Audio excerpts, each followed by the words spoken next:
noches.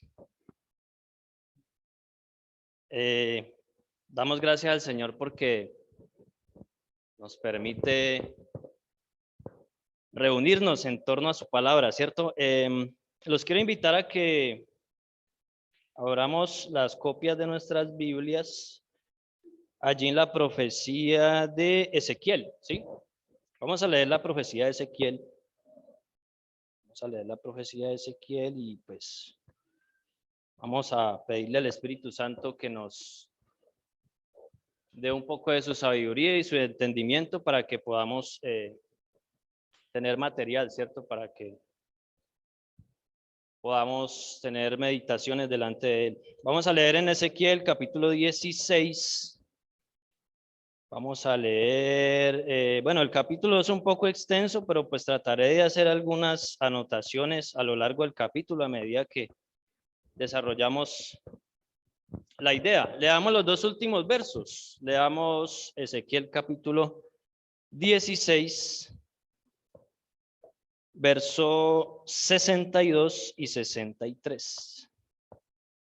Sino por mi pacto que yo confirmaré contigo, y sabrás que yo soy Jehová, para que te acuerdes, haciendo especial énfasis en esta noche, en este último verso y sus primeras palabras, para que te acuerdes y te avergüences y nunca más abras la boca a causa de tu vergüenza, cuando yo perdone todo lo que hiciste, dice Jehová el Señor. He titulado este mensaje de la vergüenza a la salvación. De la vergüenza a la salvación. Y enfocándonos, centrando o concentrando nuestros pensamientos sobre el verso 63. Pensando en esta noche en la obra de conversión sobre cada uno de nosotros y también trayendo algunos pensamientos sobre aquellos que aún no le han conocido ni han tenido un encuentro personal con el Señor. Cuando observamos niños en un campo de juegos, podemos apreciar que tienen una muy grande imaginación, ¿cierto? De cualquier elemento pueden hacer un arma muy poderosa, ¿cierto? O de cualquier otra, las niñas, por ejemplo, pueden tomar una botellita de plástico y vestirla y pedacitos de cosas, es la comida, ¿cierto? Tienen mucha imaginación para jugar, pero a medida que vemos que ellos van creciendo, encontramos que esta imaginación se hace cada vez más sofisticada para excusarse delante de las cosas que son importantes en la vida, ¿cierto? Tenemos dos ejemplos, la idea de Dios y la idea de nosotros mismos.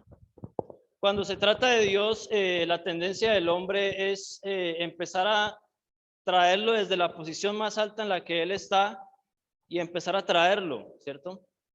Empezar a bajarlo escalón por escalón y por escalón, hasta aquella posición en la que se siente confiado delante de él, ¿cierto? Dios es santo, pero pues no es tan santo. Dios viene en juicio, pero no es conmigo. Y cuando se trata de crearse una concepción de sí mismo, un concepto de sí mismo, se tiende a elevarse, ¿sí? Se tiende el hombre a elevarse a sí mismo. Bueno, yo soy malo, pero pues no soy muy malo. Hago cosas que van contrario a la palabra de Dios, pero no soy como el vecino que hace más cosas. ¿Se entiende la idea? Pero al final, el Señor en esta meditación nos va a mostrar que no somos diferentes a este pueblo que jugaba con su imaginación, ¿cierto? Y es así mismo que Dios viene aquí en Ezequiel 16, explotando esa burbuja imaginaria sobre la que estaba el pueblo. Dios viene hablando y viene con un llamado fuerte. viene a despertar las imaginaciones, viene a despertar ese pueblo de ese letargo en el que está y viene a quitarles esa irracionalidad espiritual. Ahora podemos pensar que el libro de Ezequiel es un libro totalmente lleno de imágenes, ¿sí? Desde su primer versículo hasta el final encontramos imágenes. Pero en especial, este capítulo nos habla de una imagen muy sugestiva para lo que queremos meditar en esta noche. Y es Dios y su pueblo como esposa, ¿sí? Es una metáfora en la que el pueblo de Dios es traído en una relación de matrimonio. Y notamos de esta lectura, ¿sí? Ustedes pueden hacer la lectura más adelante cuando tengan tiempo. Notamos de esta lectura que esa relación de matrimonio está en una situación bastante peligrosa. ¿Por qué? Porque exhibe la naturaleza del pueblo de Dios. Y si así lo deseamos, podemos decir que estos versos que hemos leído son el clímax de ese capítulo, son la cúspide del capítulo, ¿sí? Entonces, en esta noche propongo dos puntos para que meditemos. Propongo 2 puntos. El primero es la fuente de la vergüenza. La fuente de la vergüenza. El segundo punto es la fuente de la salvación. La fuente de la salvación. Comencemos leyendo en el verso 63. Para que te acuerdes y te avergüences. Para que te acuerdes y te avergüences. Obviamente es un pasaje que se está aplicando al pueblo de Israel. Pero nosotros, como el Israel espiritual, así como lo llama Pablo en Gálatas, podemos traer pequeñas piedras preciosas de allí, ¿no? Y aplicarlas a nuestra vida. En especial, si leemos los 2 primeros versos del capítulo 16, encontramos que es una vívida descripción acerca del extravío o el apartarse del pueblo terrenal de Dios. Ellos son fuertemente acusados de idolatría. Y idolatría es considerado el adulterio espiritual. Con lo que la acusación que el Señor les presenta es que ellos se han ido detrás de muchos dioses, de los dioses de las naciones, y se han olvidado de su Redentor, aquel que con mano firme, con brazo extendido, los sacó de la esclavitud. Grave acusación. Este pueblo se fue detrás de estos ídolos, los amó con todo su corazón, los amó con toda su mente, los amó con gran fervor, con gran vehemencia, y es todo lo contrario a lo que el Señor había ordenado en Deuteronomio, que este pueblo le pertenecía exclusivamente a él. Hicieron todo lo contrario, hermanos. El pueblo se extravió de una manera miserable. Se volvieron del esposo celestial a sus sucios amantes. Si ustedes pueden leer el versículo 16, es todo el tenor de lo que dice, ¿sí? Es una acusación hacia este pueblo. Y el versículo 63 nos sigue diciendo la causa de esto. Dice, para que te acuerdes. Les está llamando a recordar el pecado del olvido, ¿sí? La primera causa del adulterio espiritual es el olvido. Durante todo el largo del Antiguo Testamento es el pecado más mencionado por parte de Israel. Y es el pecado más cercano a la idolatría. Si escudriñamos el Antiguo Testamento, nos vamos a encontrar que es el pecado dominante, ¿sí?, del Antiguo Testamento, la amnesia espiritual. Es lo que se menciona aquí a lo largo del capítulo. Pero ¿qué fue lo que olvidó el pueblo de Dios? ¿Qué fue lo que olvidó el pueblo de Dios? Lo dicen los versículos del 4 al 6. Olvidaron sus días de juventud. Allí cuando el Señor los encontró en un estado paupérrimo, Los encontró comparado con una niña, sí, una niña que había sido abandonada en el desierto, que no había sido cuidada, que no tenía atractivo. La encontró desnuda, sucia, descubierta, llena de sangre y abandonada a su suerte. Esa es la historia del pueblo de Israel. Así fueron ellos hallados. Pero el verso 6, si ustedes lo leen, encontramos que, bueno, leámoslo. Leamos el verso 6 por un momento. Dice, y yo pasé junto a ti, estamos ahí en Ezequiel 16, dice, y yo pasé junto a ti y te vi sucia en tus sangres. Y cuando estabas en tus sangres te dije, vive. Y sí te dije, cuando estabas en tus sangres, vive. Vemos acá al Señor tomando la iniciativa en la salvación de este pueblo. Vemos al Señor buscando, vemos al Señor rescatando, vemos al Señor levantando, restaurando, haciendo todas las bondades que eran necesarias para que este pueblo pudiera gozar de la salvación. Y no solo esto, también también tomó a la niña que se está figurando aquí y la convirtió en algo hermoso. La llenó de joyas, de vestidos, de riquezas, de manera que la convirtió en lo más deseable de las naciones. Pero ¿qué sucedió? Para vergüenza el Señor lo sigue diciendo. Se olvidaron de él. Y este olvido los llevó ¿a qué? A orgullo. Fue algo que se advirtió en los días de Moisés. En Deuteronomio capítulo 8, versos 11 y 14, allí se menciona que cuídate de olvidarte de tu Señor. La amnesia espiritual de Israel levantó su corazón y empezó a maquinar en su mente que todo lo que ella había tenido no había sido don de Dios, sino que había sido logrado por sus propios medios. Hermanos, la irracionalidad espiritual. Se olvidaron del Señor, que fue quien les embelleció, y se llenaron de orgullo. Hermanos, creo que no necesitamos ir muy lejos para empezar a ver cómo las cosas toman una forma muy familiar, ¿cierto? Empezamos a ver allí, personalmente, veo mi situación. El Señor un día me encontró en tremenda suciedad, ¿cierto? Me encontró en tremendo estado, ¿cierto? En un estado aún de fealdad, de abandono. Pero ¿qué hizo el Señor? El Señor vino a buscar aquello que estaba abandonado. ¿Cuántas veces el Señor no trajo tremendos tesoros delante de nuestra vida y nosotros los tuvimos por poco?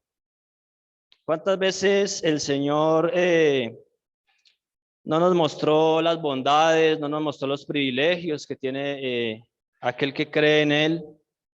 ¿Cuántas veces no nos mostró mediante la palabra de la cruz todo lo que somos, todo lo que Dios hizo por nosotros, sus grandes muestras de bondad? Nos enseñó que todo lo que tenemos, que todo lo que sabemos, que todas esas bendiciones que hoy podemos agarrar con nuestras manos no son nuestras, sino que provienen de Él.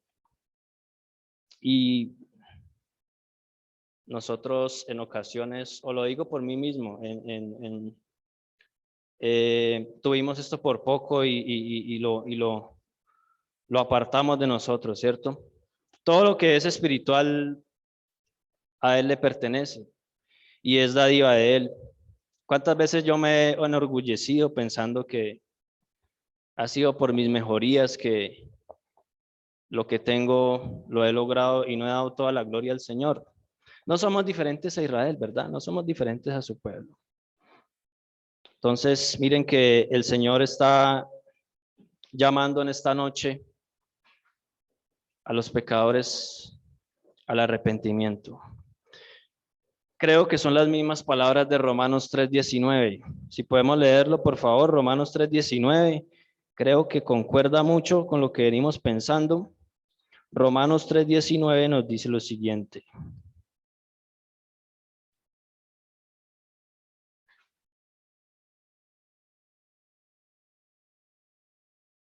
Pero sabemos que todo lo que la ley dice, lo dicen los que están bajo la ley, para que toda boca se cierre, colocando énfasis en esta última parte del versículo de Romanos, para que toda boca se cierre y todo el mundo quede bajo el juicio de Dios. ¿Cómo es el lenguaje de Ezequiel capítulo 16, versículo 23, 63? Te avergüences y nunca más abras la boca. Hermanos, si en esta noche el Señor, así como lo menciona este libro, capítulo 16 de Ezequiel, el Señor menciona, bueno, es importante el contexto, ¿no? El Señor menciona que así como las 10 tribus han sido lanzadas en cautiverio por Asiria, las demás tribus que quedan, para ellas también viene juicio. Babilonia se acerca y el juicio es temible. El Señor también en esta noche está hablando. El Señor viene en juicio. ¿Pero viene a qué? A confrontar tus argumentos. Viene a quitar tu arrogancia.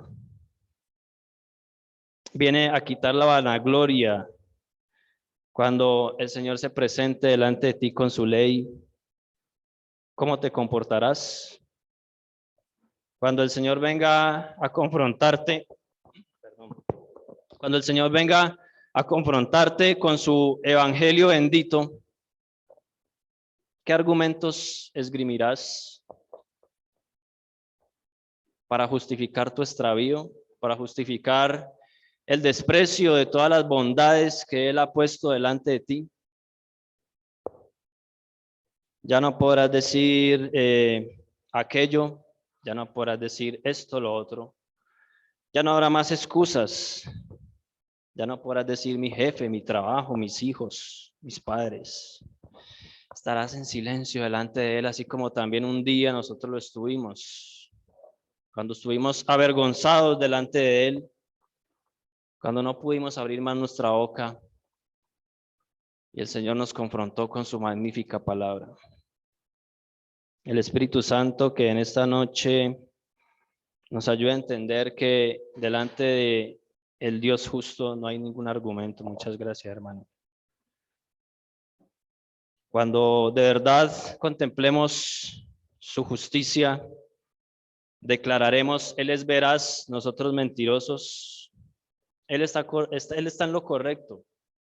Yo soy el que estaba errado. Nunca más me justificaré delante de ti, Señor. Porque mi pecado es la transgresión de aquella santa ley y de las bondades de tu misericordia que día a día, como fiel esposo, me están mostrando.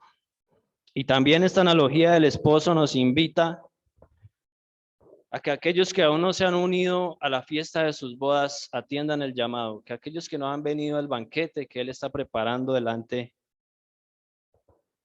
de pecadores llenos de misericordia, puedan ellos acudir. ¿Cuántas veces el Señor no ha tocado una magnífica melodía y los pecadores no se alegran y danzan con esta melodía? ¿Cuántas veces el Señor no ha preparado un banquete lleno de exquisitos manjares y los pecadores no sienten hambre? ¿Cuántas veces el Señor, así como aquí en Ezequiel 16, ha tocado la trompeta del juicio que se aproxima y los pecadores no han venido arrepentidos delante de Él? Para la vergüenza de Israel, para la vergüenza de nosotros, que no hemos tenido por veraz la palabra del Señor. El Señor está diciendo en esta noche, si estás por fuera de Cristo y si estás inconverso, allá en tu pecado, este eres tú. Y se te ha mostrado la fuente de tu vergüenza. Sigamos con la fuente de nuestra salvación. Note lo que dice el verso 60. Note lo que dice el verso 60. Antes yo tendré memoria de mi pacto que concerté contigo en los días de tu juventud y estableceré contigo un pacto sempiterno. A través de todo el pasaje, el Señor recuerda a su pueblo que ellos se habían olvidado de ese pacto que habían concertado, de ese pacto al que ellos entraron.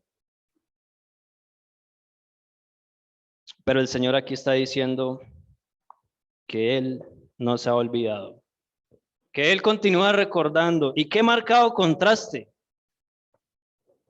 que este contraste mueva nuestra atención en esta noche, porque durante toda la acusación del capítulo, Él dice, yo recordaré. Tú olvidaste, yo no olvidé.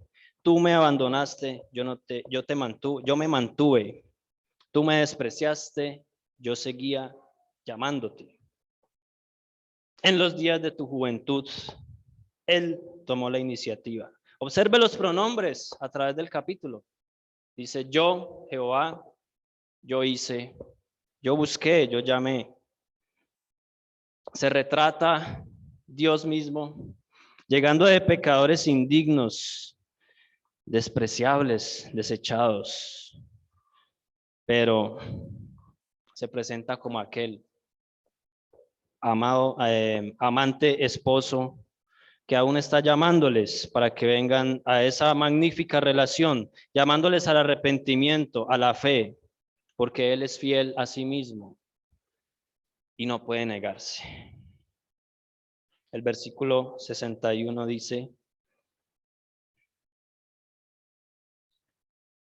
y te acordarás de tus caminos y te avergonzarás cuando recibas tus hermanas, las mayores que tú y las menores que tú, las cuales yo daré por hijas más por tu pacto. Este verso nos está llamando, junto con el 63,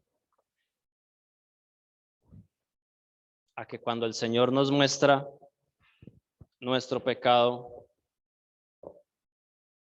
podamos incrementar, ¿sí? Podamos crecer en el sentido de este pecado y el arrepentimiento hacia Él. Hermanos, el verso 63, a causa de tu vergüenza, cuando yo perdone todo lo que hiciste. Nos está hablando de los gentiles introducidos en la iglesia, que cuando estos creyentes ven la gloria de Dios en su bondad, en su amor, en su fidelidad, redimiendo pecadores, nos lleve a pensar en la sobrecogedora bondad del Señor hacia nosotros. Y es por eso que en esta noche yo digo que este verso no es solamente aplicable a Israel. Podemos pensar en este capítulo 16 de Ezequiel, en que es la última historia de amor de la Escritura. Hay otros versos que nos hablan del amor de Dios, pero especialmente en esta noche el Señor quiere mostrar que esta historia, así como cualquier historia de amor que tiene dos partes, la parte del Señor es una historia bondadosa, llena de misericordia, pero nuestra parte es una parte llena de contaminación, llena de fealdad, de amargura. Pero ¿saben qué es lo que lo hace más especial en esta relación? Que así como hemos leído en versos anteriores, fue Dios el que la inició. Fue Dios el que vino a esta pequeña niña, ¿sí? Dejada en su sangre. Y durante todo el progreso de su historia, el Señor fue limpiando su suciedad. El Señor fue quitando su inmundicia y la trajo delante de Él. Que el Señor nos lleve a pensar en este incomprensible amor del Redentor hacia este pueblo que una y otra vez, a pesar de sus llamados, seguían rehusándose a escuchar su voz.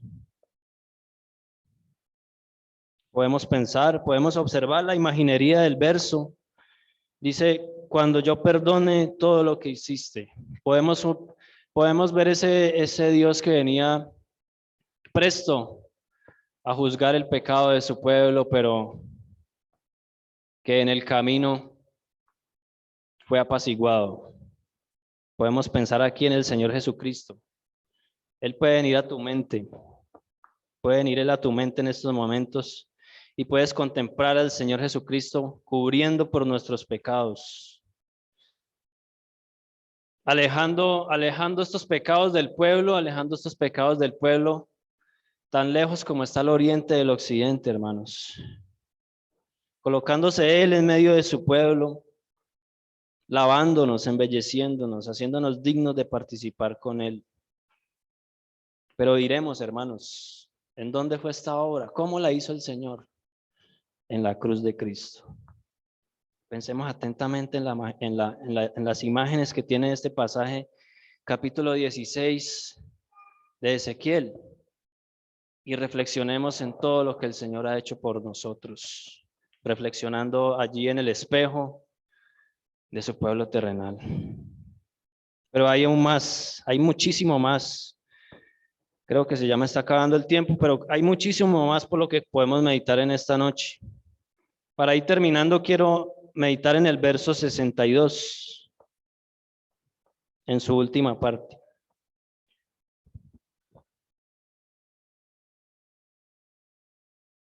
Y sabrás que yo soy Jehová. Y sabrás que yo soy Jehová.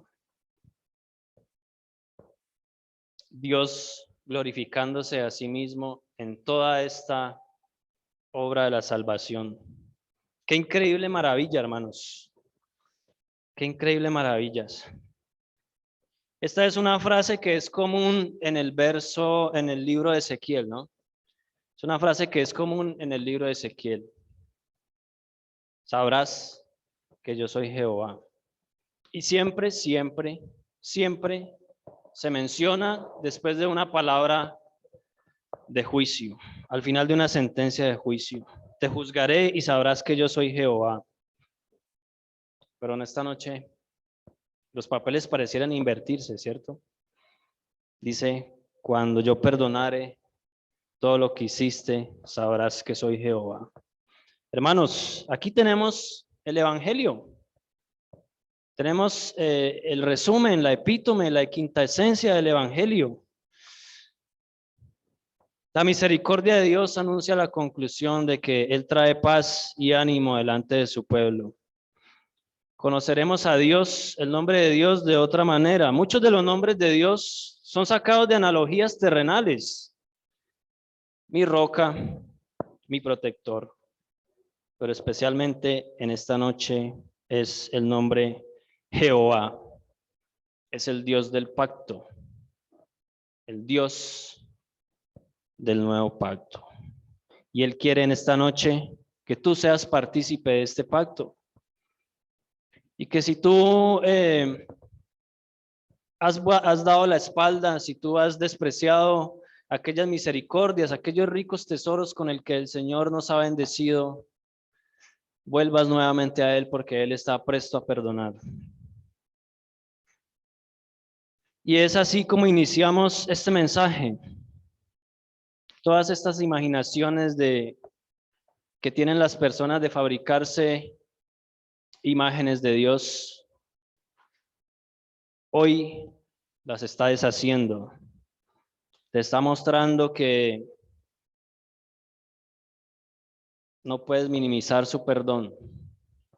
Como mencionaba el hermano, no hay pecado que Él no pueda perdonar en esta noche. Y está llamando al arrepentimiento, a celebrar este pacto con Él. Ya le conoces entonces en las misericordias del Evangelio, y que nadie como Él es más digno de entregar nuestro corazón delante de Él. Todo el resplandor de su gloria en la persona de Cristo nos lleva a considerar que Él es merecedor de nuestro amor. Hermanos, aprendamos de Israel. Aprendamos de Israel. Él les menciona, durante el capítulo 16, les menciona un ejemplo, ¿sí? Les menciona a Sodoma y les menciona a Samaria para que aprendieran de ellos, para que aprendieran de sus pecados y de sus castigos. Y aunque el Señor no los destruyó totalmente, les dijo que los iba a restituir, pero acusa a este pueblo que su pecado ha sido mayor que ellos, pero sin embargo ha tenido misericordia. Mis queridos hermanos y amigos que en esta noche han venido a escuchar la bendita palabra, no hay nada que Dios no pueda perdonar, ni tampoco que Él no pueda hacer. Él es el único Dios vivo y en esta noche su deseo es que le conozcas por su nombre y su nombre es Jehová.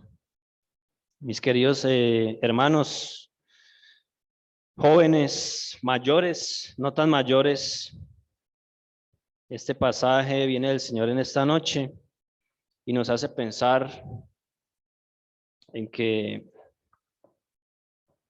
estás allí en una nube, ¿cierto? No eres tan bueno como piensas, pero Cristo es mejor de lo que pensamos. El Evangelio está repleto de gracia y de perdón.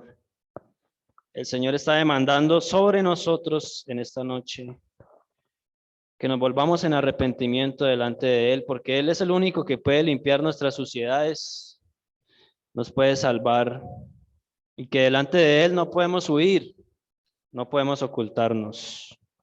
Él quiere que en esta noche te confieses en bancarrota espiritual, que traigas tu corazón delante de Él,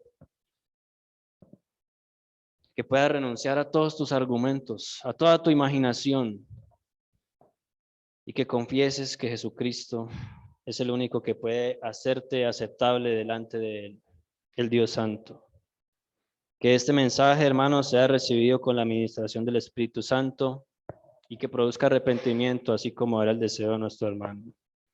Que podamos volvernos al Señor por esta magnífica palabra que nos ha traído Ezequiel en esta noche. Muy misericordioso y todo lleno de gracias, Señor. Alabamos tu nombre, Señor, por tu bendita palabra. Gracias porque cualquier lugar de ella que abramos, Señor, es miel a nuestro paladar, Señor. Es colirio a nuestros ojos. Es alimento para nuestra alma, Señor. Gracias por la profecía de Ezequiel, Señor, que aunque fue dicha a un pueblo en una ocasión especial, Señor, hoy al abrirla nos habla a nosotros, Señor. Gracias porque esto solamente es obra del Espíritu Santo. No es la elocuencia del predicador, Señor, no es la habilidad hermenéutica, exegética que tenga, Señor, sino que es puramente por tu Espíritu, Señor. Guíanos a apreciar cada vez más tu palabra y danos cada vez más de tu Espíritu para que podamos entenderla y aplicarla a nuestra vida, Padre. Es en el nombre del Señor Jesucristo que oramos y damos gracias. Amén. Muchas gracias, queridos hermanos.